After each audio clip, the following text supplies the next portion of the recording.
Hey everybody. I am coming live from Towson, Maryland, and I just got back from a really long walk. I think I might have banged out about 6 miles. So this is like really raw and really real. I don't even have a bit of makeup on. I'm hot and sweaty, but sometimes you just gotta be real with folks. And I've been thinking about some stuff really heavy on my heart. Hey, Mike, hey, Eileen, thanks for joining me. It actually feels really good to know that I've got my friends on here to hear what I'm about to say.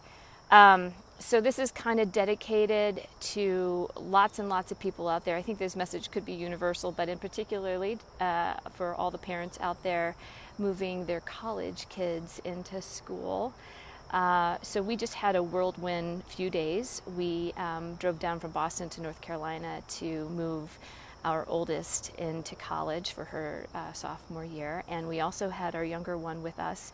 And in a span of 48 hours, we managed to move one kid into her dorm room, and the other kid had 5 college tours. And obviously, as a parent, this is, oops, here it goes. It's hard. It's good, but it's hard. And it made me think of a professor that I had in my master's program. He was a professor of family therapy, and he taught us, parenthood is the process of doing this, and I hope you can kind of see my hands. Parenthood is the process of doing this.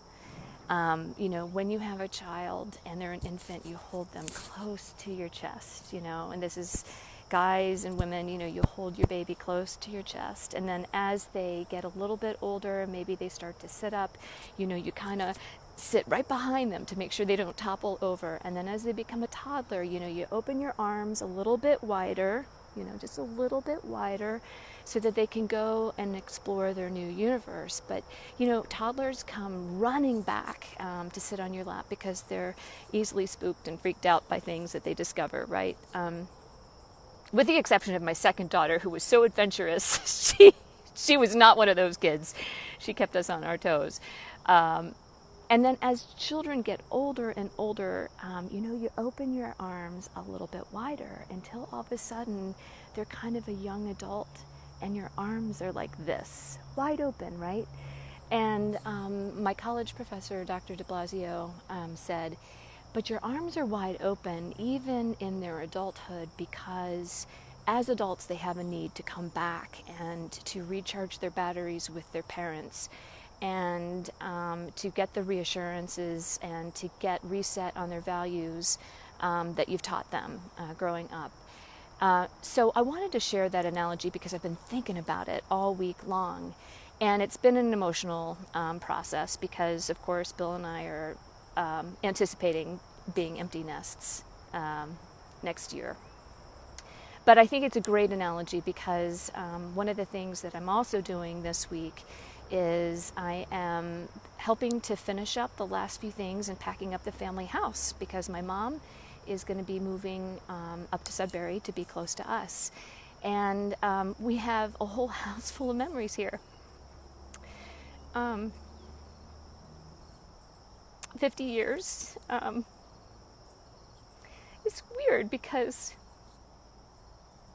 she's handled this like a trooper. But I find that going through boxes and pictures, it's kind of hard. And I realized, my parents did this like champs. We went through high school papers, junior high school papers. I remember there was a special program that I was invited to participate in junior high school. And I stressed about it all summer because to say yes to the special program meant that I couldn't go to junior high with the vast majority of my friends. And my parents left that decision to me. They said, Chris, this is your decision to make. We support you. We kind of know, what would be a really great decision for you to make, but we want you to embrace the decision. And I stressed on it all summer, going from 6th grade to 7th grade.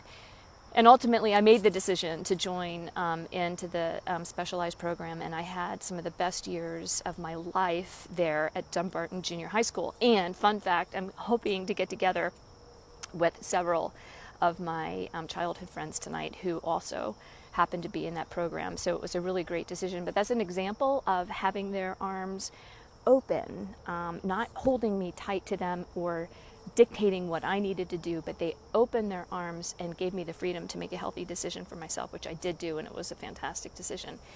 I think the other thing I wanted to share about this experience with regards to my mom is, my dad passed away in 2007, and she's learned to live life, without him. And so that's why I guess I'm tearful about the house, because, as many years have passed, you still have grief, especially when you see the pictures or the things that he wrote.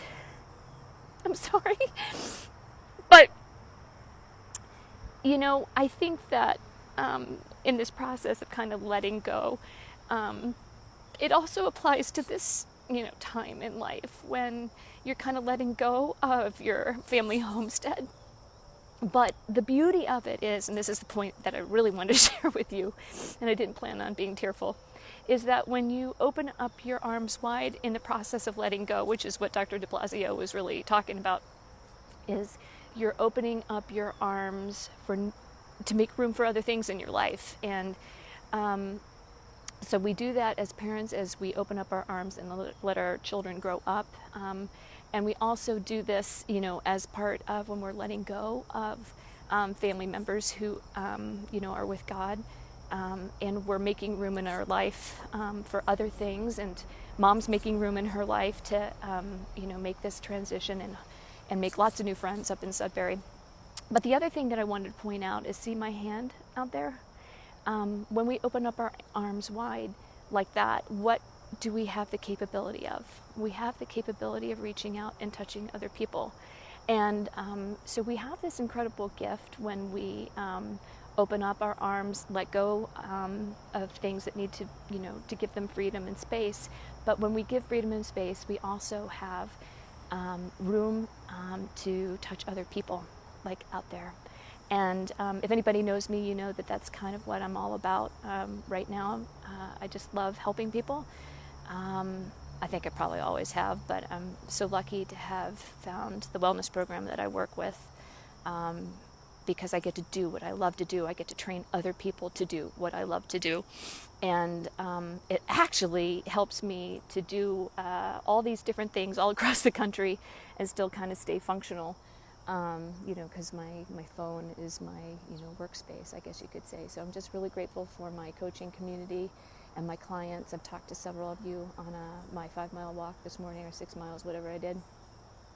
Anyway, I just wanted to share my thoughts with you. I'm sorry I was a little tearful, but I just wanted to share what was on my heart, and I hope in some way that it helps. All right, take care, everybody. Have a good one. Bye.